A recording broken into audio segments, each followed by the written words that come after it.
I'm David Eisner, CEO of Convergence. And as part of this meeting, which reviews Convergence's progress and strategy, making bridge building and collaborative dialogue norms for solving critical issues, today we're privileged to recognize a special leader. John Powell is an internationally recognized expert in the areas of civil rights, civil liberties, structural racism, housing, poverty, and democracy.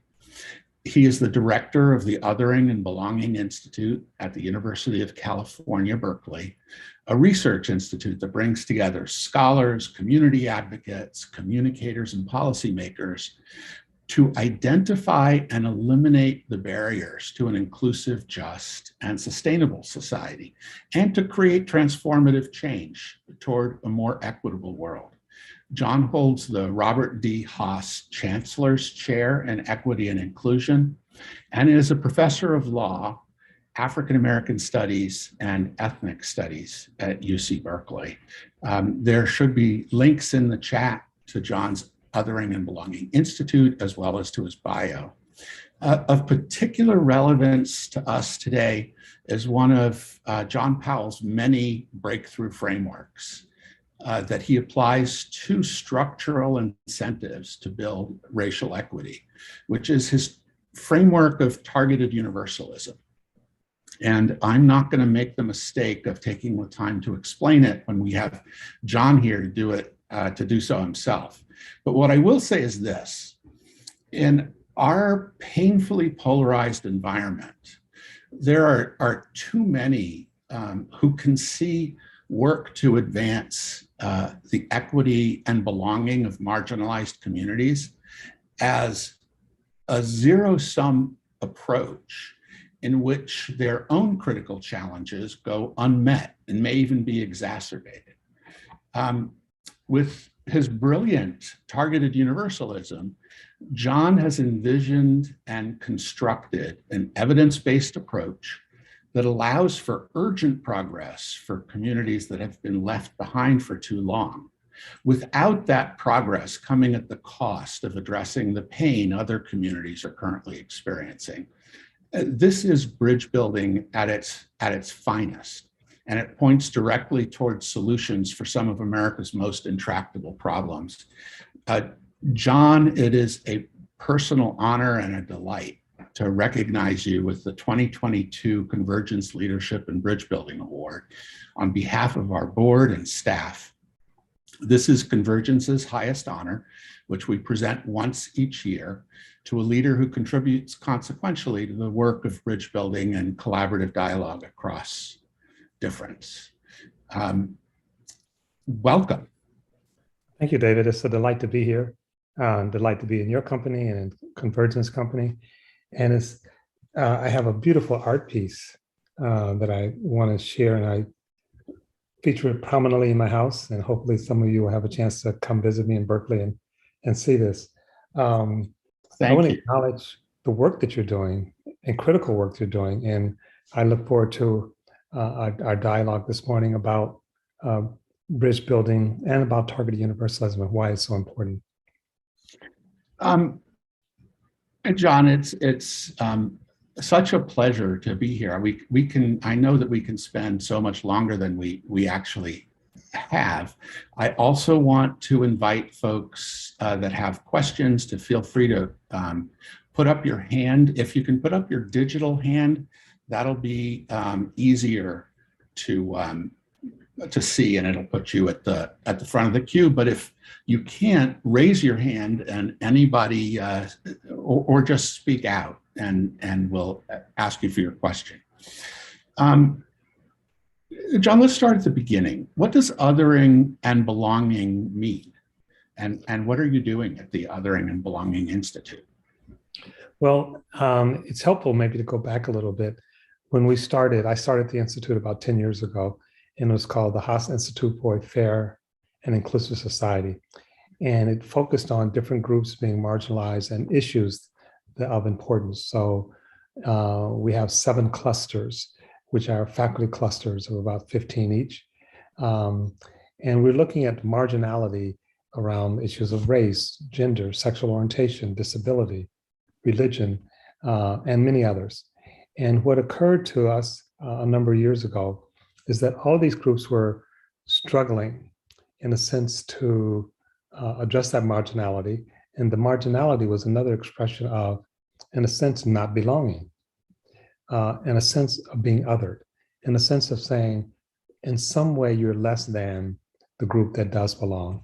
And we wanted to have and operate from a common theme, that there's a deep structural theme that runs through all of these expressions of marginality. And through a process, reaching out to stakeholders as we were changing our name, the issue became clearly people wanted to belong. We didn't discover that. That's been around for a long time. It expresses itself in hundreds of ways, from health to social inclusion, to politics, to families. Excuse me. And so, in a sense, people were dealing with being othered, the othering process, and were trying to belong. And one of the things I often say is that the problem of othering is not solved through saning, which was, I think, the classical liberal response, is that gays are just like straight people, Muslims are just like Jews, are just like Christians. And so you sort of paper over the fact that people have different histories, have different aspirations. And yes, fundamentally, we're all the same, but we're also fundamentally, in many ways, different. And so othering, the solution of othering can't be, you can join the team because you're just like me. Excuse me, I have to get some water, and so belonging is saying you're part of the team as you are, not, hide your sexuality, not hide your religion, but bring your full self. And belonging also, people would say, well, if I'm outsider, why should I belong to this thing? Why should I join this thing? What are the conditions of joining? And we say that belonging is to co-create the thing you're joining. Belonging is to co-create.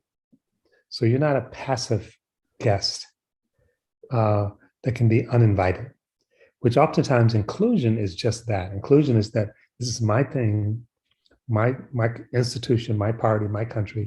We are including you. There's a power differential. I'm inviting you to come to my thing, but it's my thing. Belonging is saying, no, it's our thing.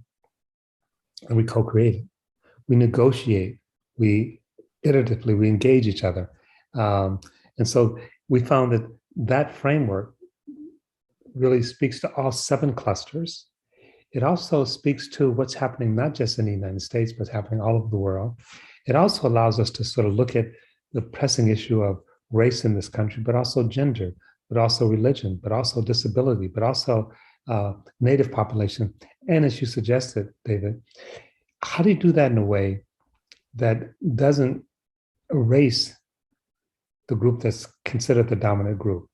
So we say we are support belonging without othering, where everyone belongs. And that's actually a pretty radical concept. And I said this at a public gathering some years back, an audience of hundreds of people, and someone yelled out in the audience, "What about the Koch brothers?" It's like, yes, everyone belongs. And it's not abstract. It's not pie in the sky. And I remind people, if you think about the death penalty, many countries, including our neighbors to the north of us, they don't have the death penalty. And when someone commits a heinous crime, whether it's rape or murder or destroying property, we need to do something to protect ourselves maybe from that person. In the United States, in many states, we say we want to execute that person. We want to erase their life. In Canada, they've gotten rid of the death penalty. And they say, yes, we are in different places and we may have to do different things, but we're holding on to the notion that everyone is human. And literally, Canada has a national project on belonging. Everyone belongs. That's the aspiration. In the United States, in many states, not only do you might you be executed, you're denied all kinds of rights. Right. And not only while you're in prison, but even after you come out of prison. It's like saying you will never be part of the political community again. And I won't go on in great detail, but think about it. In Canada, while you're in prison, first of all, no death penalty, but while you're in prison, you still have the right to vote. Fascinating. While in the United States, in many places, even if you never commit a crime, you don't have a right to vote. And voting is one of the expressions of co-creating, is one of the expressions of belonging. It's one of the expressions of your voice counting. John, yeah, that's very beautiful. I want to invite you to get a glass of water, if that'll be useful for you. Let me have some tea here. Let me see if that helps. It's really hot in the Bay Area, so I slept under a fan last night, and that sort of, it's not a wise thing to do, but it's the only way I could even have a semblance of sleep. John, I think it's implicit in what you said, but draw the connection now to bridge building, and especially speaking to the plight that America's in around our politics and the challenge of coming together across these really painful divisions, and how that relates to the work of equity and inclusion. It's actually central in many ways, David. And people have come to know bridge building largely through the work of Putnam, although the concept in terms of social capital and bridge building is actually much larger than that and takes on different expressions when you move beyond Putnam. Although I think Putnam's work is quite powerful. The seminal book, Bowling Alone, is where he sort of talks about this. I think oftentimes it's easier to understand something when you also understand its counterpoint. So what's the counterpoint to bridging? Is breaking. And breaking, starting there, is where we start off by saying we deny someone's full humanity, where we say they're less than, or we say they shouldn't have the right to vote, or we say they shouldn't be in this country, or we say it's not their country, where we say their very presence is a threat.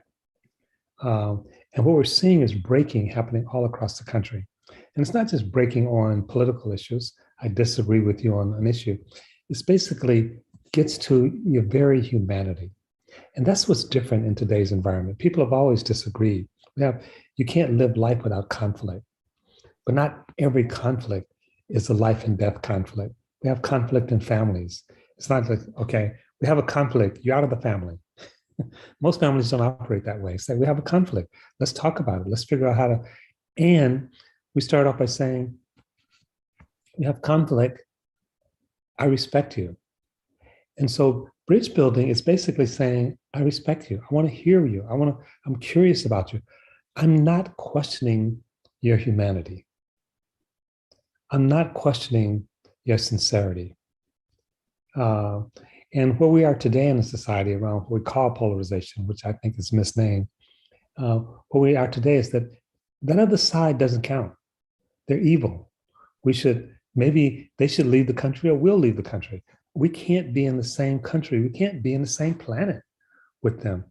And so it's a particular kind of breaking. It's a particular kind of, if you will, polarization. It's toxic. It's denying each other's humanity. And so bridge building at its core is saying, I recognize your humanity and I'm curious about you. I don't necessarily agree with you, and we may never agree, but I'm willing to listen to your story. I'm willing to listen to your suffering. I'm willing to listen to your pain. So at its fundamental level, bridge building is not persuasion. It's not like I'll listen to you so that I can change you. It's actually just acknowledging at a profound level and being curious about each other's humanity and story. It turns out, the research shows that when you actually do that, change actually happens. But I think we have to be very careful. We can't be listening to someone only for the purpose of changing them. That's not really listening, that's persuasion. It's like, I'm going to listen to my gay son because when I finish, he's not going to be gay anymore. That's not really listening. So sometimes the disagreements may stay there Arthur Brooks, who ran American Enterprise Institute for many years, he wrote a book called Love Thy Enemy. And we talked about the book. And I said, well, we have to be careful who we call the enemy. But he's taken it from a biblical passage. And in the book, he actually says, we are friends now. Arthur and I are friends. And he says, as a result of our friendship, he feels he's a better person. He may be a worse conservative. And he says he may be a worse conservative because every time he thinks of a conservative position, he thinks about not simply what I will think, but how it will impact me. He holds me in his conscious process. So bridging is basically about that. And what we're trying to say is that how do we learn, practice the art of listening deeply, compassionately to someone or some situation that disagrees with us. In addition, the final thing is, how do we create a condition where people are more likely to bridge? How do we create the environment where people are more likely to bridge? And you alluded to this, and I'll just tease right now. Targeted universalism is just that. And I think the way that we practice equity in this country oftentimes leans more towards breaking than bridging. I'd love for you to take that another few sentences. How does the way that we're practicing equity lead to breaking? Well, and I should be clear. I support equity. I was part of the people who presented that actually brought equity into the public discourse in the early 90s or late 80s. But the way equity is practiced is a zero-sum game. We identify what we consider the most marginal group, and we identify what we consider a more favored group, and we focus on the disparities between them.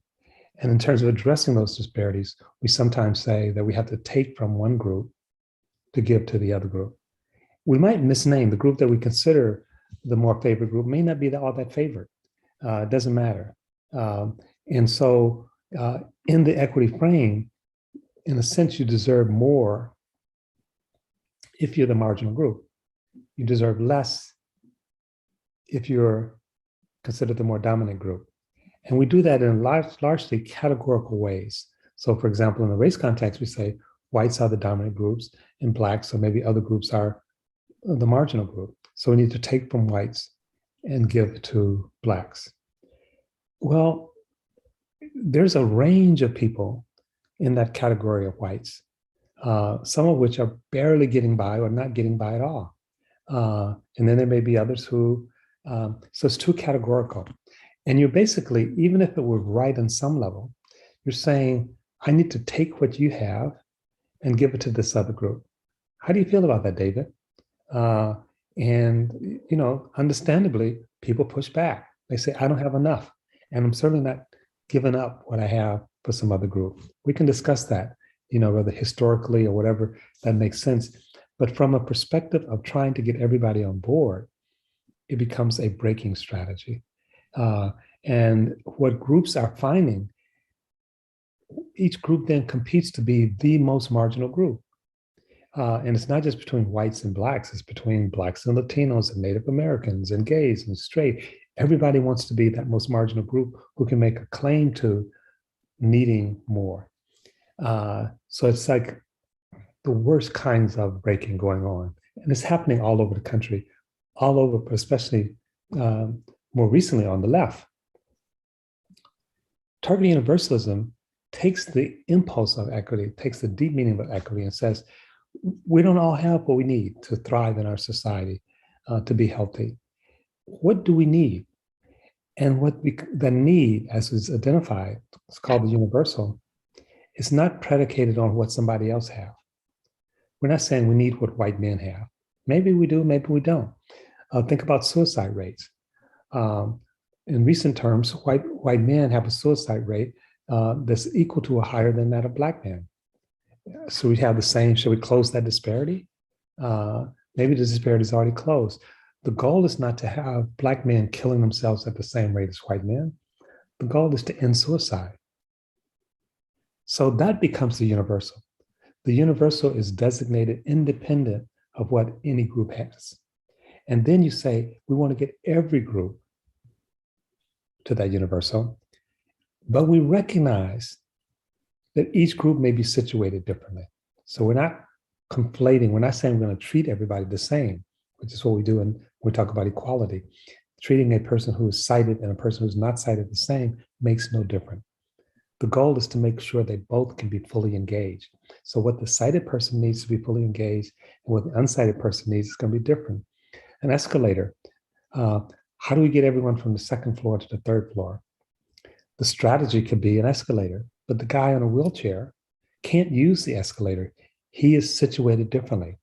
So we may use an elevator. So targeted universalism basically says, let's state what that universal goal is, and there's a process for doing that, and then figure out a strategy to get every group to that universal.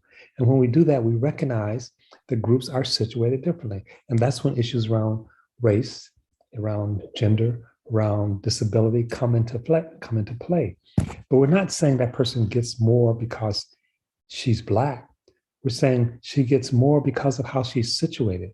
And it's not taking from the white person who might have a little bit more, because they may also be short of that universal.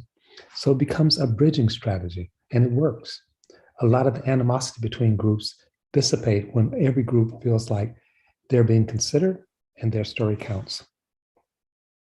So, John, when I first read some of your pieces on a targeted universalism, my instinct was that what you're talking about is a compromise between the different groups' needs, and ending up that would necessarily end up with the targeted group getting somewhat less in order that you're able to be reaching the universal. But then I read some of your research showing that actually the outcome of a targeted universalism approach ends up actually with the equity work more likely to succeed and to go farther.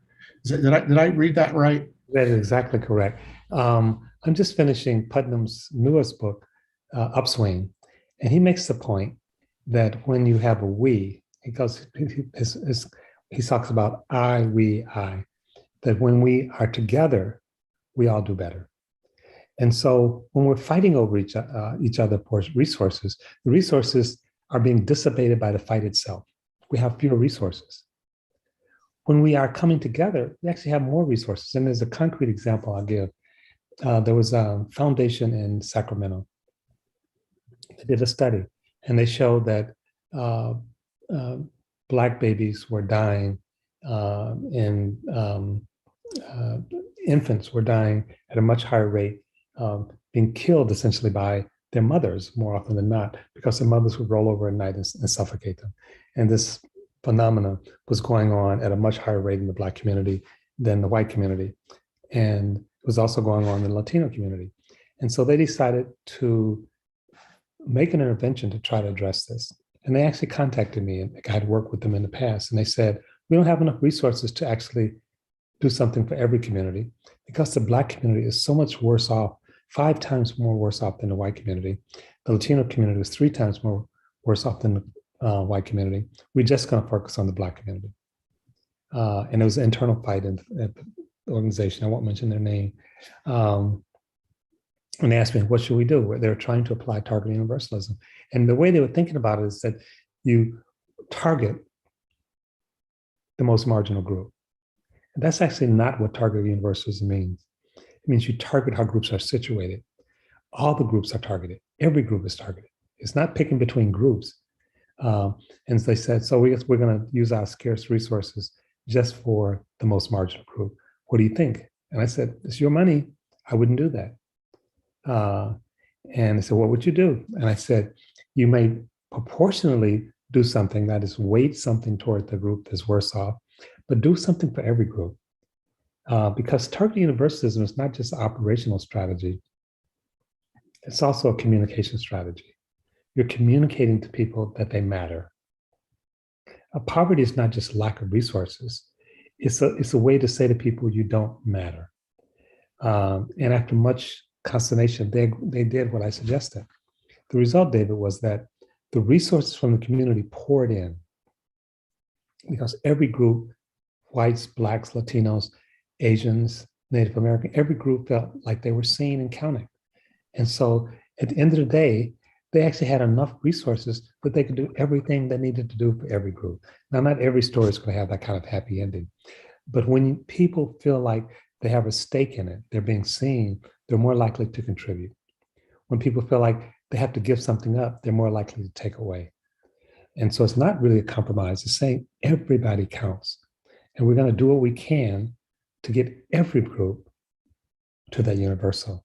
And yes, you count. And we may not be able to do everything we need to do for you right now, but we see you, we want to hear from you, and you matter.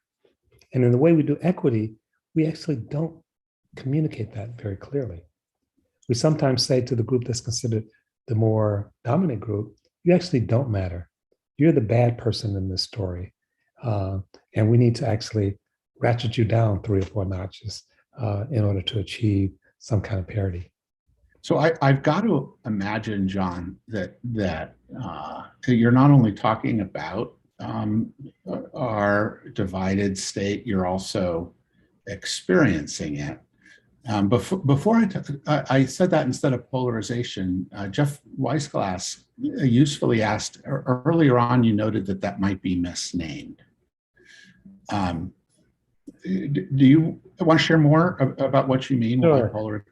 I've written a little bit about this. So think about conceptually, think about what polarization suggests. It suggests a pole, right?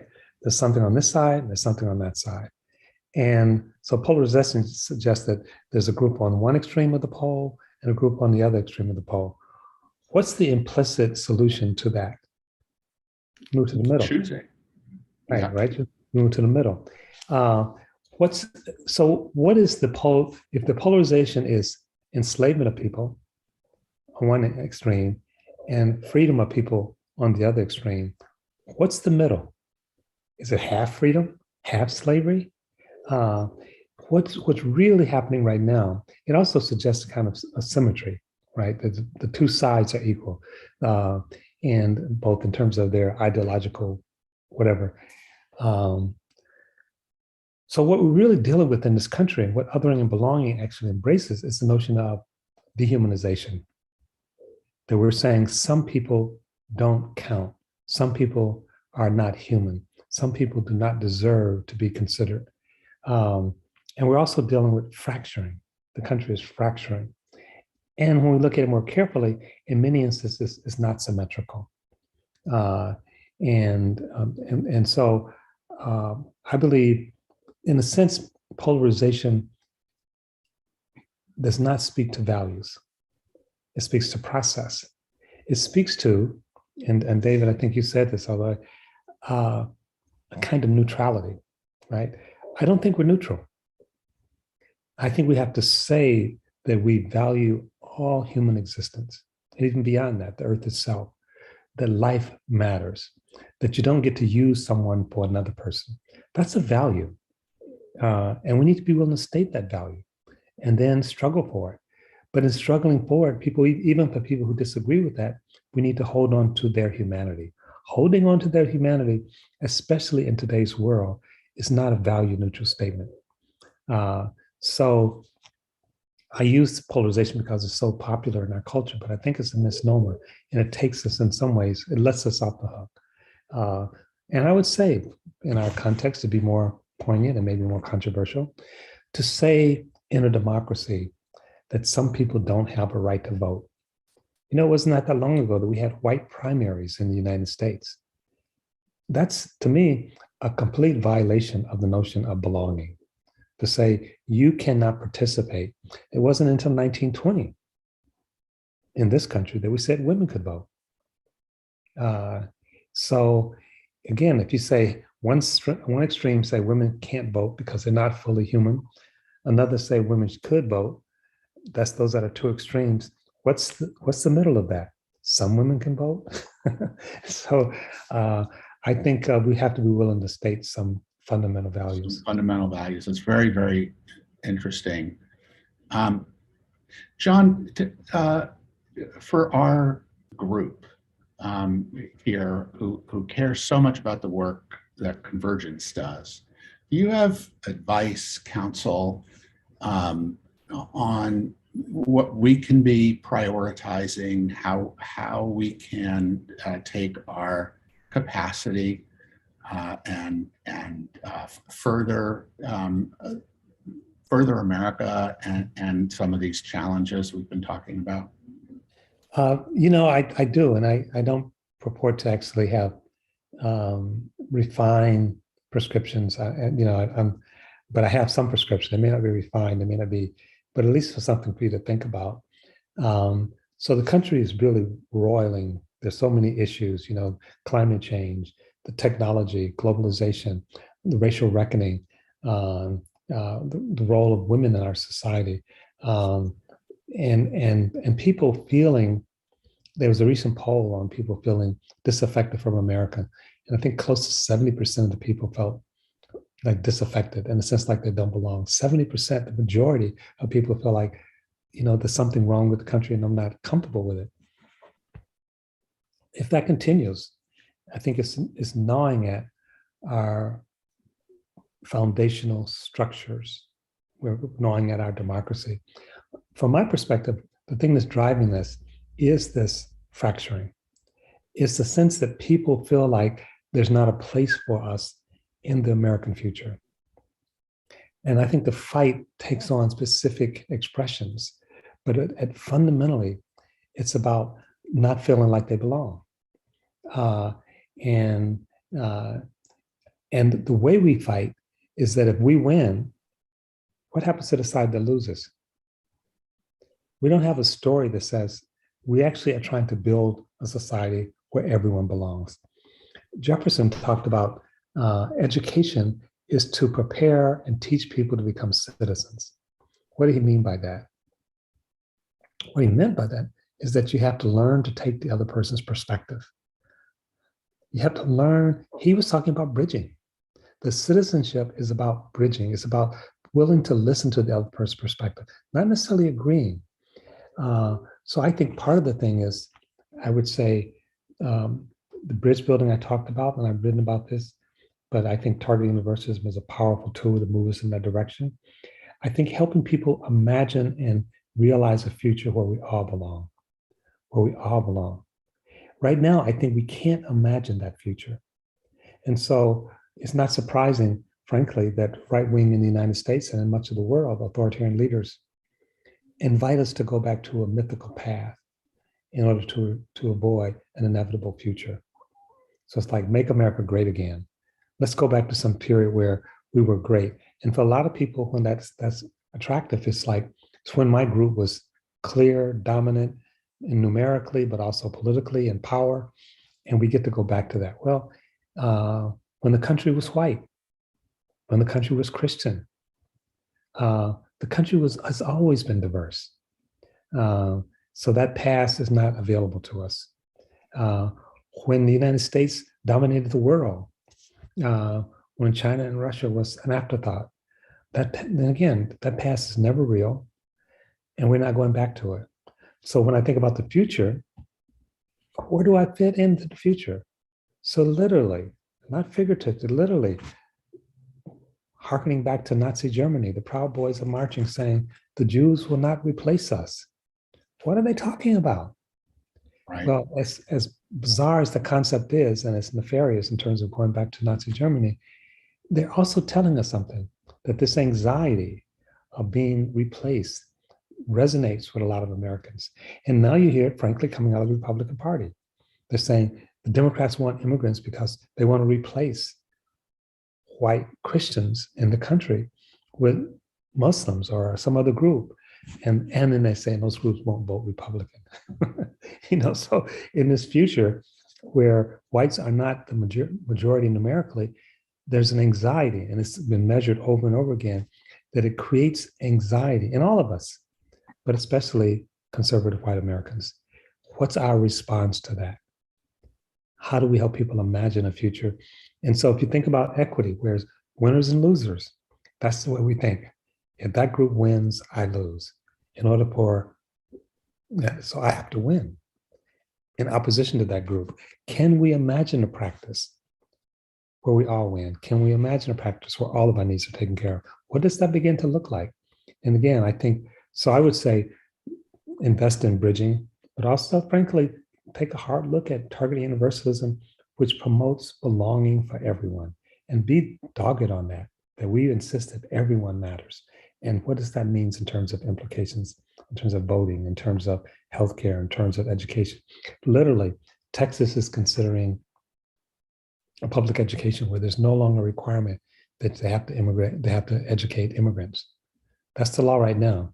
The Supreme Court has held that. But Texas, with a conservative Supreme Court, is saying, well, maybe we can change that law now and we can only educate a limited number of people, those people who belong. John, thank you so much. I knew right from the beginning that we could make this conversation last far longer than we have.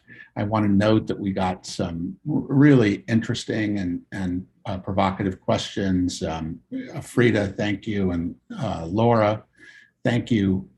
We're going to have time a little bit later in the agenda. Folks that were inspired or intrigued or challenged by this conversation, we'll have some breakout groups that will enable our conversation to go deeper in the areas that John and I were speaking.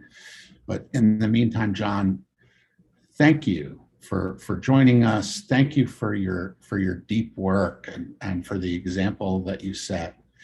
And for the challenge that you've given us. Thank you. Thank you.